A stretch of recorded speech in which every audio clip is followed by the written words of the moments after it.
Hey, it's Nate with Pulse PEMF and the Pulsecast booth here at the 2025 Biohacking Conference. And I have an extreme privilege. I'm joined by Christian Drapeau, and he is the founder of STEMregen. He's one of the leading stem cell scientists in the world. And your story is absolutely phenomenal. So it's an honor to have you in our booth today. My Thank you. pleasure. Thank you so much. Now, I have done a bit of research on you and your writings, and you had a really cool origin story. The way that you started studying certain molecules, and then you started going around, even interviewing shamans. Could you tell a little bit of the origin story? Well, the origin story is like I'm a scientist, so it's not like a pain to relieve kind of story. So I was a scientist. I was studying a plant, blue green algae from Klamath Lake, and I was just trying to explain and understand how it was working. Like, what was the mechanism of action behind the fact that people were reporting amazing results and benefits touching the heart, the pancreas, the lung, the skin, the liver, the brain, joints, so many different aspects of human health that we had no explanation until the early days of stem cell research, when having a chance to come across some articles on stem cells, I just thought it looks like stem cells are the repair system of the body. So we published an article in the journal Medical Hypotheses suggesting stem cells are the repair system of the body. Yes. And in the back of my mind, well, just like plants exist to stimulate the immune system, what if this blue green algae was stimulating the repair system?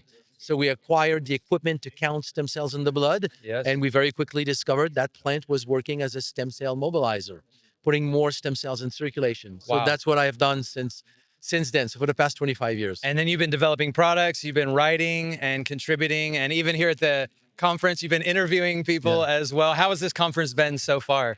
I mean, the Biohacking Conference, I think everybody would agree it's like the biggest of the industry. Absolutely. It brings the biggest name, the biggest brands. It's an amazing quality of information. So we were the title sponsor last year. We are the title sponsor this this year. year because it worked so well for us. It gave us a visibility that was I mean, it was night and day. Like, Yes. it was before the Biohacking Conference and after the Biohacking Conference. So it gave us great visibility. It's a great conference for us. Because you were doing biohacking before that was even a thing, before that term was coined. And I was not the only one. I mean, there's Right. a lot of people who were doing biohacking, and in that way, I will just define it as saying that before biohacking, it was like prevention. And Yes. the word prevention always bothered me because whatever you do to prevent the problem, you have not achieved anything. You just don't have the problem. It's far from being like optimal. It's far from being, highest performance. Yes. So this concept of going, I mean, I remember in the 1980s, early 2000, my slogan was almost like go beyond prevention. Wow, Go- that was very forward thinking. yeah, then. go beyond prevention. Prevention is worthless. I mean, it's just not having the problem.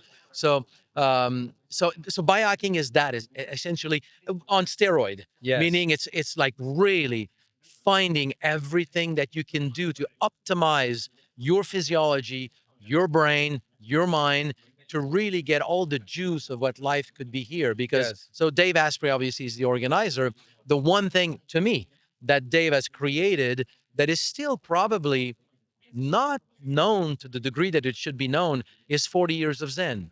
Mm. So you can hack a lot on the body, but it's when you start to hack the mind that to me you get really the best out of hacking. And you're speaking at the conference this year as well, aren't you? I spoke already twice at the conference here. Yeah. And so, what was your sessions centered around? I mean, honestly, the science of stem cells is the same as it has always been. I mean, it's evolving, but the core aspects of the science is the same. So for me, really, it was trying to find a way to convey that information that it speaks to people, because I have faced for 2 decades walls that have been for me hard to define. And right now, today, I think that I've wrapped my mind around them. One of them is to understand that we're talking about the body having a repair system. The last time that a system was identified in medicine was the early 1900s with the immune system, the endocrine system, and the nervous system. A century later, we discovered the human body as a system that we did not know about. It will be Right. like discovering that we have a second moon that we did not know about. Right. Like, it would be like hard to understand, hard to wrap our mind around, and yet that's what it is. the human body as a system that we just did not realize we had. So Yes. it's hard to accept that something like this is not coming from academia. I think that's the first obstacle. The other obstacle is that we live in a world of medicine where we don't cure. You can think about any age-related problems, any disease, not an injury, any Right. disease. We don't cure. You don't cure emphysema. You don't cure spinal cord injury. We don't cure hypertension. We don't cure diabetes. We just help you reduce your symptoms and live better with the problem. And everybody lives in that world where like you have diabetes, and if you cure yourself of diabetes, medicine will say you either it was a wrong diagnosis or it's a miracle. Right. Stem cells bring cure. It's hard to swallow. It is. So what I did different at this conference is that I decided to put stem cell research in its historical context because it Wow. started 100 years ago. Okay. So now when you see the steps that led to what we know today, now it puts this repair system in perspective. And now you understand why it was not seen before, why it has always been there, why we see it today, and really what it is for what it is in our body. Yes. So that's what I did different. And quite frankly, the response that I've got with people coming and saying, I've heard you lecture many times and, I always I doubted but now I'm getting it. Now your Wow. information is different. And it's not different. You It's the just same changed. information as before. I just wrapped it around the history of the development of that science. And I think it made a difference. Understanding the history where we've come from is definitely, I think, helping this new generation that's coming up. I'm astounded by their hunger to not settle for symptom masking, Uh-huh. but to get to root cause issues and to experience the optimization of human potential. We're seeing those 15 years old up to 30, especially. I don't know if I've ever seen a generation more hungry for what you're talking about, to understand the secrets and unwrap those secrets.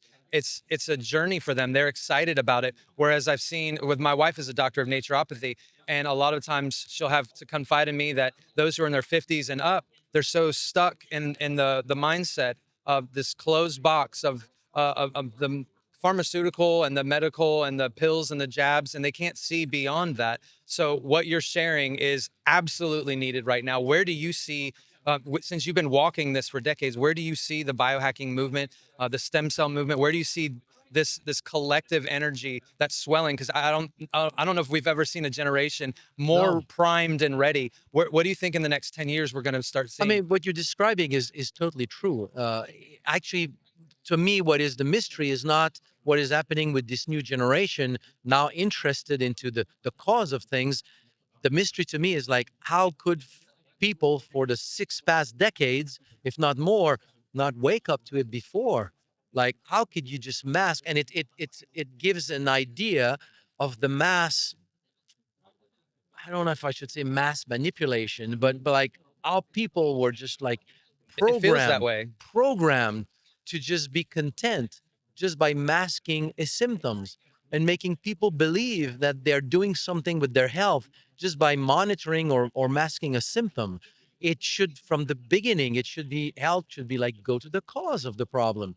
So Yes. what you're describing is true. It is one hallmark of biohacking, Yes. which is stop looking at the symptoms and let's dive to the cause of it. And I think in 5-10 years, I think we're shifting into that.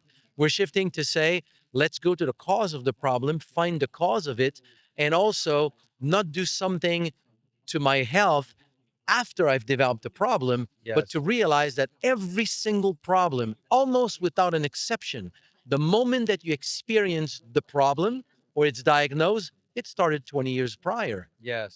That's So, right. so you need to recognize, you need to do something about your health before you develop the problem. But generally speaking, the society has been trained that no, you do something once you have a problem. Because if you do something without the problem, what's the proof that it's really worth it? Right. What's the proof that you're really doing something?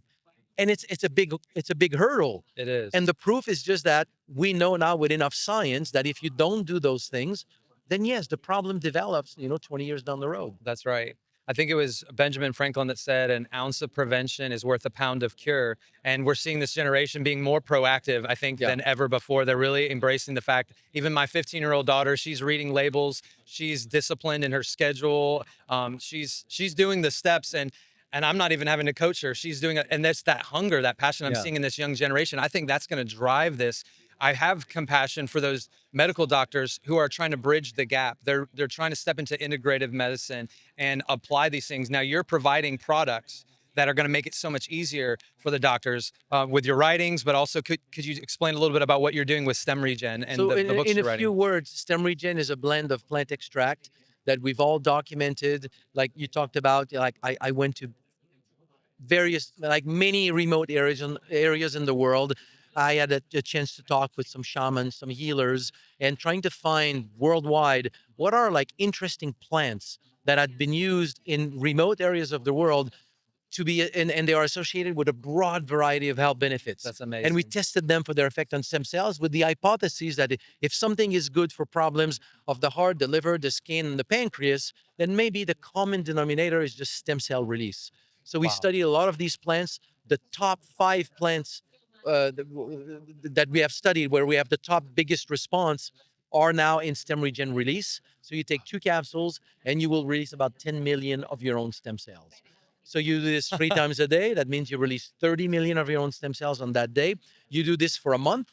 You've released 1 billion of your own stem cells in that month. So it gives you an idea. Yes. Over time, it starts to be extremely significant with the innate ability of the body to repair.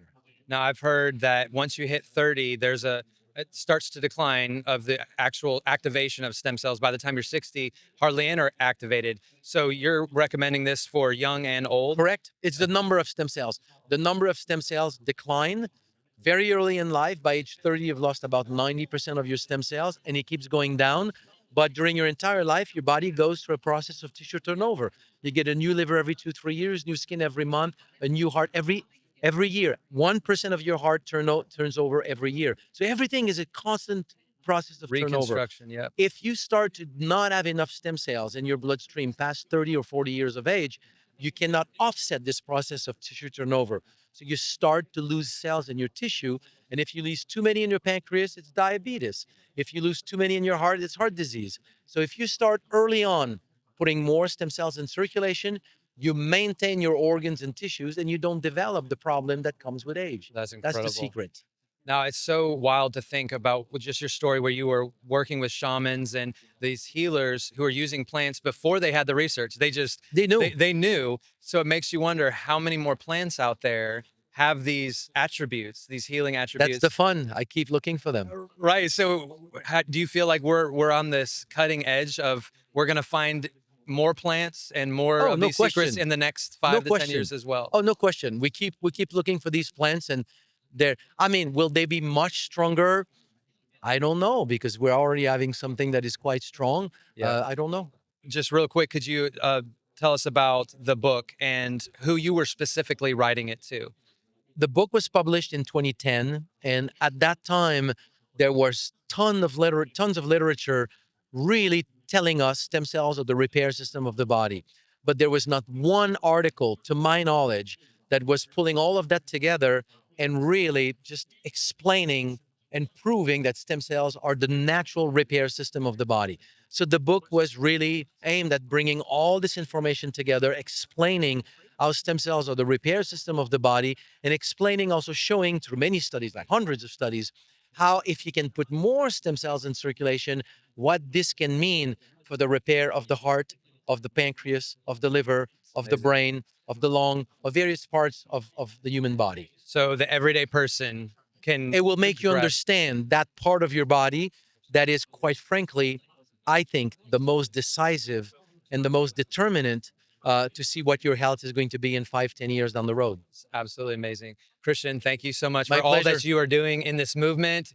It's fueling me. It's throwing logs on my fire, so to speak. And we're just so thankful that you are bringing this contribution to the world right now, and sacrificing your time to come here to the booth means a lot to Pulse as well. So My thank you very pleasure. much. Don't forget, you can go to STEMregen's website to see and read the full story. It's absolutely fascinating of what Christian has done over the years. And this is where big minds are bringing bold ideas. So stay connected to the Pulsecast. We'll see you next time.